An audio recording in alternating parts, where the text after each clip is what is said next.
Hello everyone, and welcome back to my channel.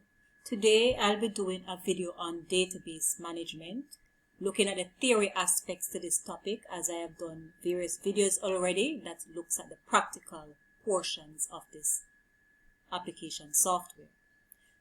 Database is an organized collection of related data items. Data are facts and figures.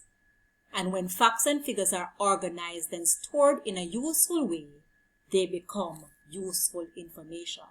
But you knew that already. The stored information makes a database. The software that is used to store the information in an organized way is known as a database management system. It is an electronic database that stores large volumes of data for easy manipulation and retrieval, as well as controlling who has access to the information. Databases are used with applications containing large amounts of text. These includes airlines, universities and schools, military or the police force, in a doctor's office, insurance companies, banks, accounting firm, grocery stores, etc. All these places will utilize a database. And bear in mind that we said that it is an organized collection of related data items. So things that are related goes together and are placed in the database. Now there are many different types of database softwares, such as Oracle, Microsoft SL, Server, Sybase, Informix, and Microsoft Access. But there are many others. Now for this unit or for this subject area, we will use Microsoft Access as the software application. Now it is important for us to note that there are various types of database. Two types to be exact. We have the manual database and we have the computerized database, also known as the electronic database. The manual database is a hard file storage system that consists of paper records, folders, and filing cabinets or storage boxes. A quality manual database system makes it easy to retrieve documents and information when they are needed.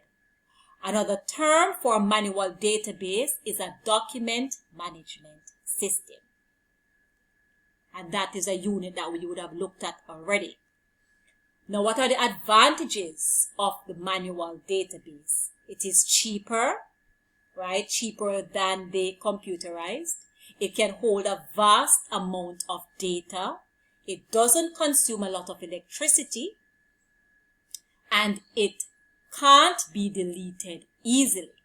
Now, with every advantage, there is a disadvantage, right? It doesn't matter how good something is going, something bad must pop up.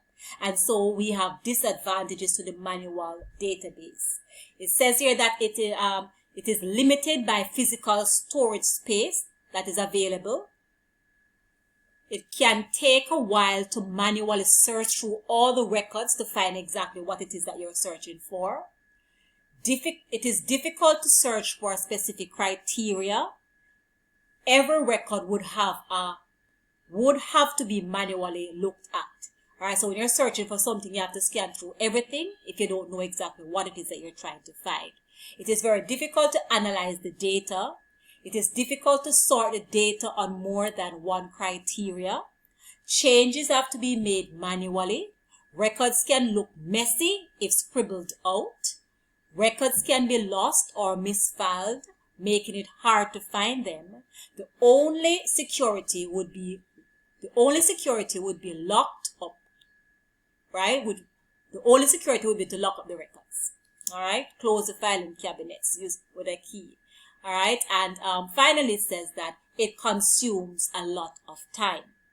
Now, so the manual database, and let me add this there, we are accustomed to this. All right, manual database. And so examples of the manual database would be the filing system that would exist at your institution, the principal secretary, or I don't know how the institution is structured, right? But the principal secretary would basically have a lot of filing cabinets, and in each cabinet you will have the names for each student. They can arrange them in various orders, whether by alphabetical order, whether they're doing it numerical order, where they look at each stream, right, each class, etc. But all this information will exist in the manual database. And it is said that it is time consuming, all right, because if you want to search for someone's name, you will have to, for example, the person is in 7N. Then you have to look for 7N, and you have to go through all the 30 or 40 students in that class to find whosoever it is that you're looking for. And so that is how the manual database will work. Your form teacher will also utilize a manual database where at the beginning of the school year, he or she will get certain information from you, such as your name, your address, the name of your parent, their contact number, etc. And then they will use that to write up their form register. So the form register will act as a manual database for that form teacher, where if he or she needs any information, something goes wrong with you at school, God forbid, and they need to contact your parents, they will go to that database. All right. And so the definition for database says that it is an organized collection of related data items. So there in that form teacher register would be all the names and addresses, etc. of students who are in that specific class. So they are related because you all share the same class, right? Hopefully you get that idea of the database. A telephone directory could also be considered a form of manual database, where in that telephone directory you have all the names of persons are grouped together, whether by rural or urban area, right? Or in the yellow pages you have like schools. All the schools are one place versus the plumbing companies versus hotels, etc. Things are grouped together, right? That goes along together. All right, so hopefully that provides some more insight into what we're talking about when we speak about a manual database. Now we move on to the computerized database. All right, now before I look at the advantages of a computerized database, all right, we all are familiar with computerized database because each of us would have encountered this at some point or another. What am I saying? I'm thinking of my cell phone, right? I have my cell phone, and if I meet someone I haven't seen in a long time, or someone has given me some information, I will put their contact, their name and their number in my phone. Now, when I go into the contact listing in my phone, I will see all those names of persons there, and I can go to their contact number to reach them, right? And note when you go there in your phone that all this information is organized in a specific order. Most of the times it's in alphabetical order. You can restructure it according to your device, all right? It's in a specific order, and you did not put it in that order. The system would have done it for you. But that is an example of a computerized database. But that is not where we're going with this subject. All right. The one that the application software that we're looking at that deals specifically with that is Microsoft Access. But I just thought of bringing that to you to bring you closer, that you can appreciate what we're talking about more when we speak about the computerized or the electronic database, to know that you have a simple version of it on your cell phones. All right, now let us look at the advantages of the computerized database. It says it can hold a vast amount of data. It is very fast to find a specific record. Data can be sorted into ascending or descending order on multiple criteria. All right, and the criteria that we speak about when we look at database, and you would have looked at the video with database, and your teacher may have taught it to you. When we look at database and you're doing a topic known as query, with query you perform a search for information. So using a specific criteria, you want to find all the boys, you want to find all the dogs whose weight is greater than 10. Those are things that are the criteria that we're speaking about. And we can easily do that with the computerized database. All right, it can't be done with the manual. Now, records are stored safely. They are available when needed. easy to make a backup in case of data loss, right? You can easily back up your information to Google Drive, for example, right? Can easily search for specific criteria, and I spoke about that a while ago, all right? It can be used to analyze the data, example, most popular selling item. It can easily update or amend a record, example, customer's address after moving house. All right, so it simply means that we can easily update an item with the manual database. Say that file that you're looking at, if a mistake is on it, you can do one of two things. You can cross it out and write the correction above it, but that will look tacky. Or you can type it over. If it's a document that was created by your company, you can reprint it. All right, but with the electronic database, you can easily make that correction on the system. Just as though I have information here and I want to put, for example, after moving house, right? I can put a full stop. And you can easily do that change with the electronic database. All right, it says finally that the database can be kept secure by the use of passwords. All right? The disadvantage, they say nothing is too good. Everything has, if it's even one bad about it. The disadvantage of the computerized database, however, is that it sometimes doesn't save your work. Sometimes you're trying to save it and it's just not working with you on that day. All right, they can break down, it can crash, it can shut down, it can have a power outage, and when you have a power outage, you cannot access the information, right? The computer can just stop working like that, or it can get a virus. All right? Now let us move on. Now, what is a database management system? We noted that Microsoft Access is what we're going to be using for this. It says that a database management system is a software package designed to define, manipulate, retrieve, and manage data in a database. A DBMS generally manipulates the data itself, the data format, field names, record structure, and file structure. It also defines rules to validate and manipulate this data. What are the functions of a database management system? It stores, retrieves, and updates our data. It offers data backup and recovery, offers security, and managing files for sharing a database. The advantages: data redundancy is reduced. That is, all fields and data must be useful and necessary. If it is not needed, then it should not be captured in the database, right? So it doesn't capture things that are not necessary. Errors created in updating data are reduced so that there is increased consistency in the data that is captured. Greater data integrity, meaning you can trust the data. And independence from application programs, meaning the data can be imported or exported to other applications, whether it's to Microsoft spreadsheet, which is Microsoft Excel or so. More users can have access to the data as required through multiple user interfaces. Improved data security, since users would use their passwords to access certain aspects of the database. Number 6 says, it reduces data entry since users would not have to re-enter data that is already entered in the database.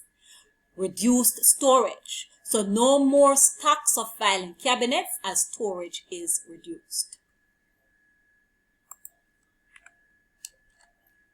All right, data can be backed up and recovered as necessary. Number 9 says the data can be set up so that vital information must be entered and cannot be omitted or left blank. All right, so we can set up the information so that something you must enter the data in that specific field, and if you don't enter anything in there, you cannot move on until something is entered there, which is good. Disadvantage of using this system is that it is used to create a good database system. Its design can become complex, difficult, and even time-consuming in order to get all of the fields, data and tables properly organized and entered. 2. Substantial hardware. Computers with appropriate hard drives and purchasing of the required software can be expensive. Damage to database by power outages, hard drive failure or deleting data either by error or deliberately affects virtually all application programs. Number 4, moving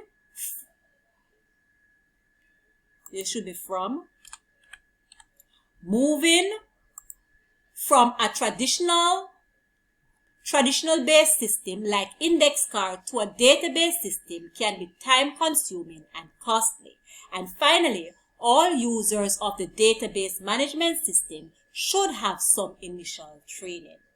Now, database objects is our next topic. It says a database is made up of several components or objects. These objects include tables, queries, forms, and reports. So there are 4 aspects to a database, 4 things that we can use a database to do. Create tables, create queries, create forms, and to create reports. And I have looked at all of these in the database, the practical. I have a comprehensive database video that I have done, and I think I did all of these there. All right, you can look at that video to get a better understanding if you so require, or I'll just add it at the end for you to look at.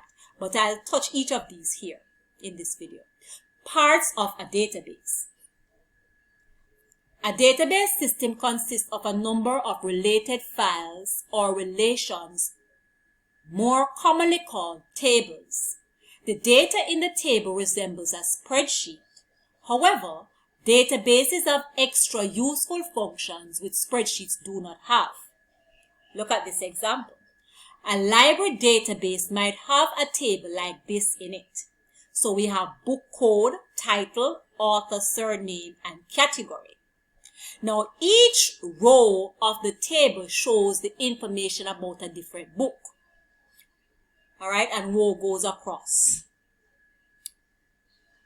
All right, goes across. Straight A, the author is Pierce and it's a fiction book. Row goes across.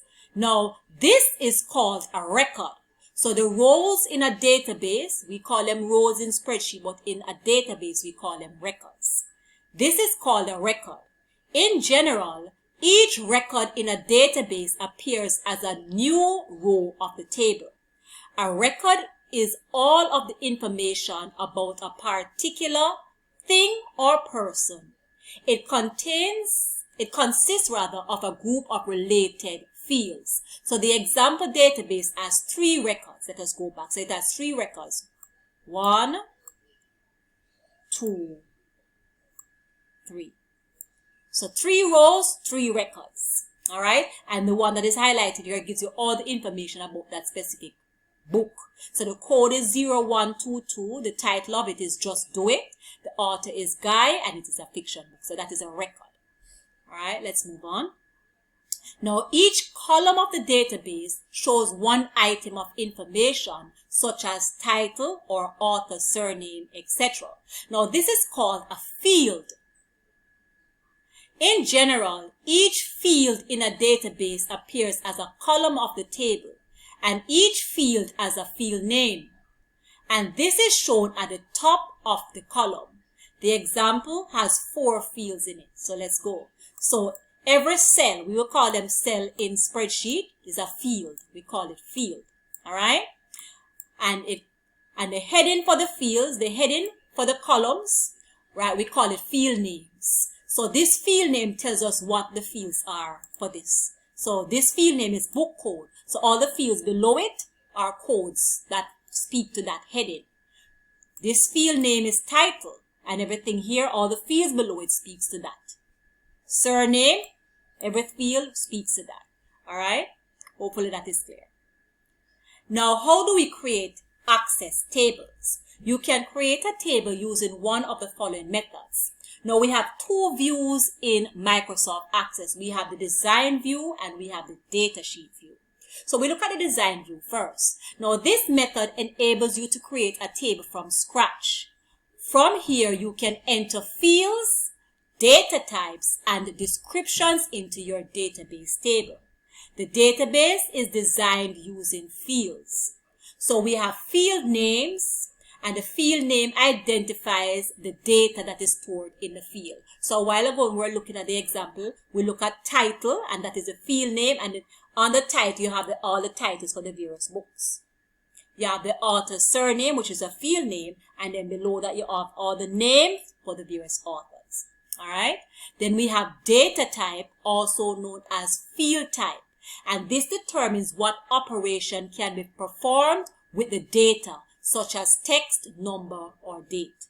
I broke that down a bit further. So we have the various data types, and this is just some of them. There are many others. So we have the number data types. What is the description? Now the number data type can contain only a number, a decimal point, and a plus or minus sign.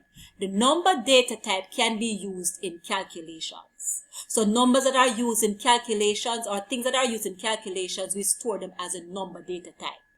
Text is the other one. Text can store alphabetic, alphanumeric, numeric, and special characters. A number stored in a text field cannot be used in calculation. A text field can hold up to 255 characters. So the text data type is the most common data type. It can store numbers, but the numbers that it stores should not be used in calculation. So what kind of numbers can it store? It can store like address numbers, lot 139, or 10 Cherry Tree Lane, right? And it can store, it says special characters. The special characters like a dash and those little symbols. So you can store a telephone number would be the text data type.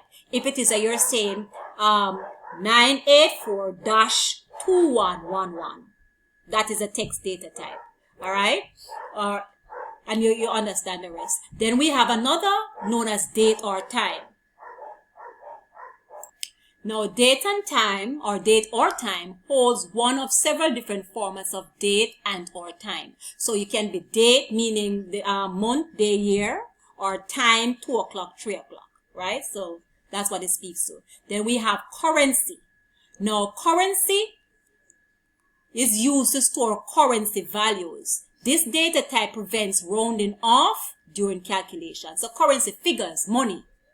An auto number stores a unique sequential or random number which is inserted when a record is added. An auto number by default, once you open Microsoft Access, that is the first field that will be there. The first field that is there is always auto number. The data type is always auto number, and you will have to go to the design view to change it from that to something else if you so require. All right, I have a question here, and I know you're seeing the answer already. Right, it's not something to hide. It says, which data type is most appropriate when finding the price of an item? And the answer is currency. Then we have field description. So the field description allows you to describe the purpose of the field with a maximum of 255 characters. Character speaks about numbers, symbols, letters, right? Everything that you can write in that field, that cell. Remember the field? Right, the cell is called a field. So everything that you can put there is called a character. You can write up to 255 by default. Then the field size, maximum number of characters that can be entered in a field. The default number is 50. However, you cannot exceed 255, right? I don't know why I have the default number is 50, right? But you can go up to 255. That's the maximum that you can go up to. All right, so here I have a pictorial representation. It's very fine. I don't know if you can see from your end of what the design view would look like.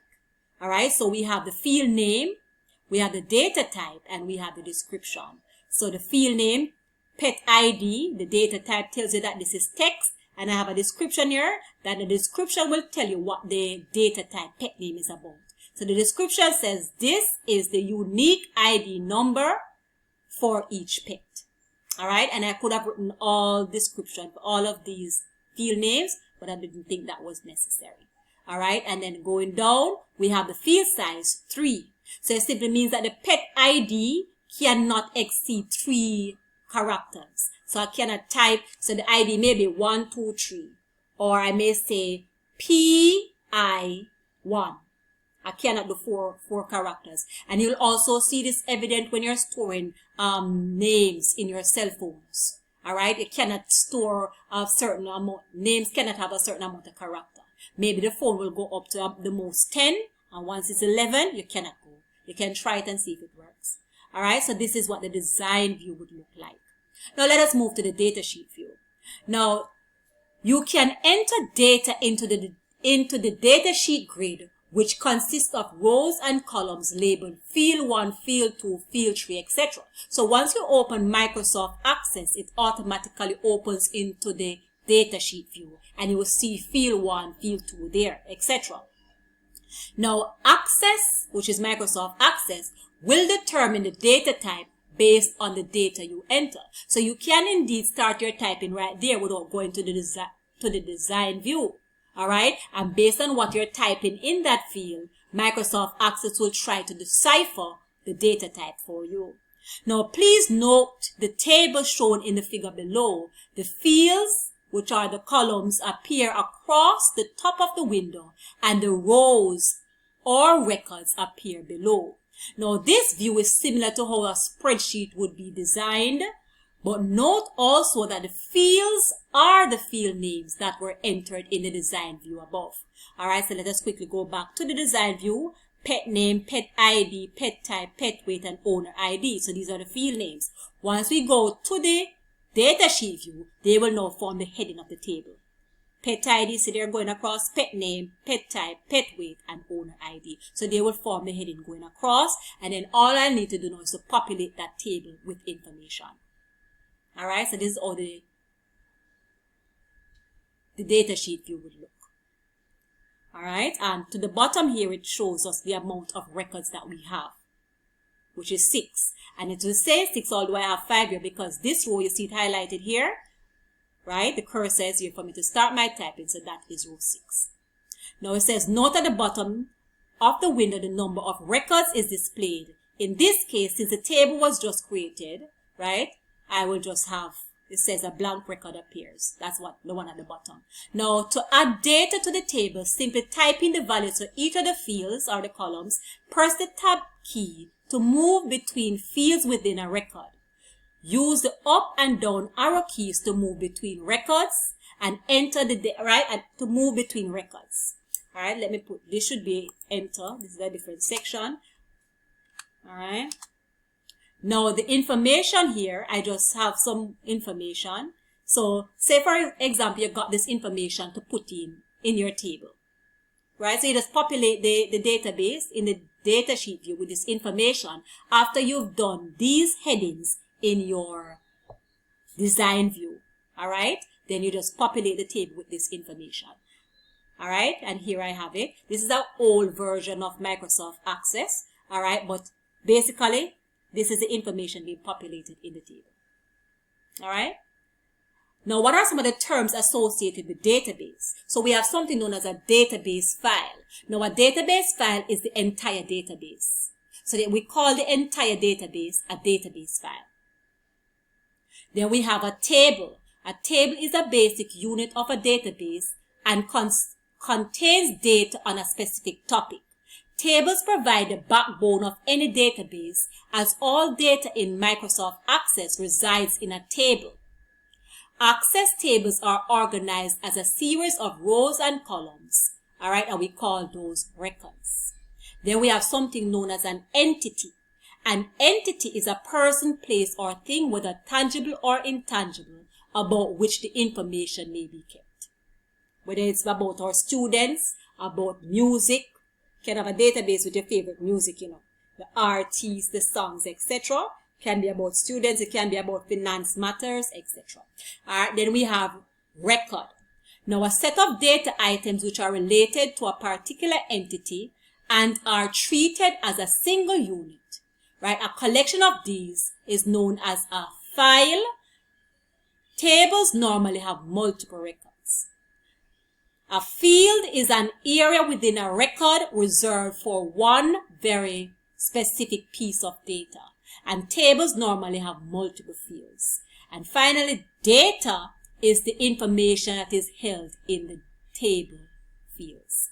Now, Access is also called a relational database management program because the tables are linked or they are related. So you can have more than one table in the database, right? But all these tables linked together. There may be something. So you can have a table with the students. You can have a table with their parents' information, the students' information, all right?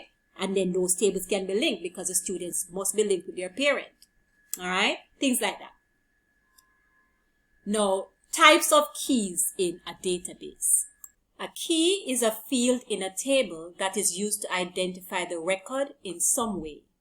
A key is used to specifically identify a row. Now, there are various types of keys, but for our subject area, I'll only be looking at one specific type of key, and that is known as the primary key. A primary key is an attribute that is unique to each record. In other words, it must not be possible for another record in a table to have the same value in that field. All right, so for example, if we're using student ID number as a primary key, then you cannot have two students with the same ID number. All right, we move on to relationships, and I'm just giving you a little touch of relationships. I would have explained it in the practical video. All right, so I'm going to look at something known as relational database. Now, a database that operates using relationships is called a relational database. A relational database is a collection of data items organized as a set of formally described tables from which data can be accessed or reassembled in many different ways without having to reorganize the database tables. A relational database has more than one table, and the tables are linked using key fields. All right, so we basically, with relationships, we join more than one tables together, and that enables us to use information from more than one tables when we're doing a query, for example. All right, so you may have a table for students and a table for parents, and you may want to run a query that utilizes the name of students and where their parents work from the parent table. So we have to have a relationship between those two tables. And that's what that spoke to a while ago. All right. So we move on to forms. Forms are used for entering, modifying, and viewing records. You likely have had to fill out forms on many occasions, like when visiting a doctor's office, applying for a job, or registering for school. And some of you will have to do this when you're applying for sixth form. The reason forms are used so often is that they are an easy way to guide people towards entering data correctly. When you enter information into a form in Access, which is the same thing as Microsoft Access, the data goes exactly where the database designer wants it to go, in one or more related tables.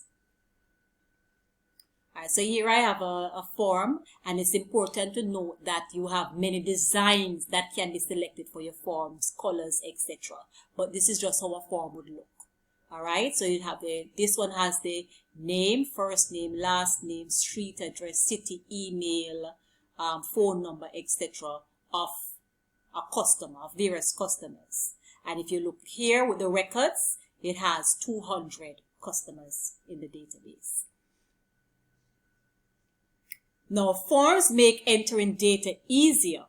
Working with extensive tables can be confusing, and when you have connected tables, you might need to work with more than one at a time to enter a set of data. However, with forms, it's possible to enter data into multiple tables at once, all in one place.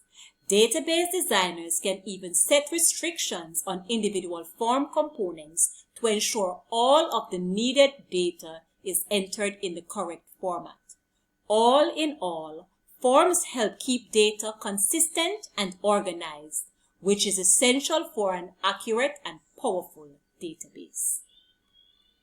I now look at queries. A query is an instruction to find and return a particular subset of data. It is like filtering, except that it is often used when you want to alter or update the subset of data tool. It also differs from filtering in that results are returned on a separate tab, not on the table itself. So when we run a query, although there are different types of query, you have one that updates the information in the table itself, but for the most part, when we run queries, they open into a separate table. It gives the answer in a separate table, so it doesn't tamper with the original table that we're working with.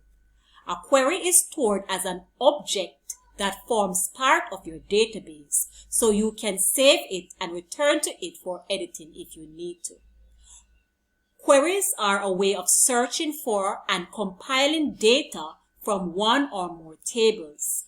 Running a query is like asking a detailed question of your database. When you build a query in Access, you are defining specific search conditions to find exactly the data you want. Queries are far more powerful than the simple search you might carry out within a table. While a search would be able to help you find the name of one customer at your business, you could run a query to find the name and phone number of every customer who's made a purchase. Who's made a purchase within the past week, a well-designed query can give information you might not be able to find just by looking through the data in your tables. All right, and queries are very powerful. It's good to know how to do them. And final thing I look at is reports. Reports organize and group information from tables or queries and format the data in a way suitable for online viewing or for printing from the database. The drag and drop design tool in Access allows the user to place buttons, input fields, and check boxes anywhere he would like on the in-screen and then assign values to those fields. Using the Access Report tool, the user can then create reports that will allow the data to be seen in an easy-to-read format. Reports offer you the ability to present your data in print. If you've ever received a computer printout of a class schedule or a printed invoice of a purchase, you've seen a database report. Reports are useful because they allow you to present components of your database in an easy-to-read format. You can even customize a report's appearance to make it visually appealing. Access offers you the ability to create a report from any table or query. And that is it. I do hope that this information as it relates to database would have given you an appreciation of the topic. It's not a challenging topic. If you go through the theory information here and then go through the practical aspects of the topic that I have on the channel, you will be good as gold. All right. Thank you very much for watching. If you stuck with me to the end of this video, please like, right? If it is that this video really brought something home to you that you didn't know before, please comment below for me to know how well you gravitated to this information, as well as if you have not yet subscribed, please subscribe to the channel and become a part of my EDPM family. Also, I implore you, share this video with someone who you think will benefit from the content. All right? And see you all in my next upload as I try each and every time to make EDPM simple. Thank you for watching. Bye-bye.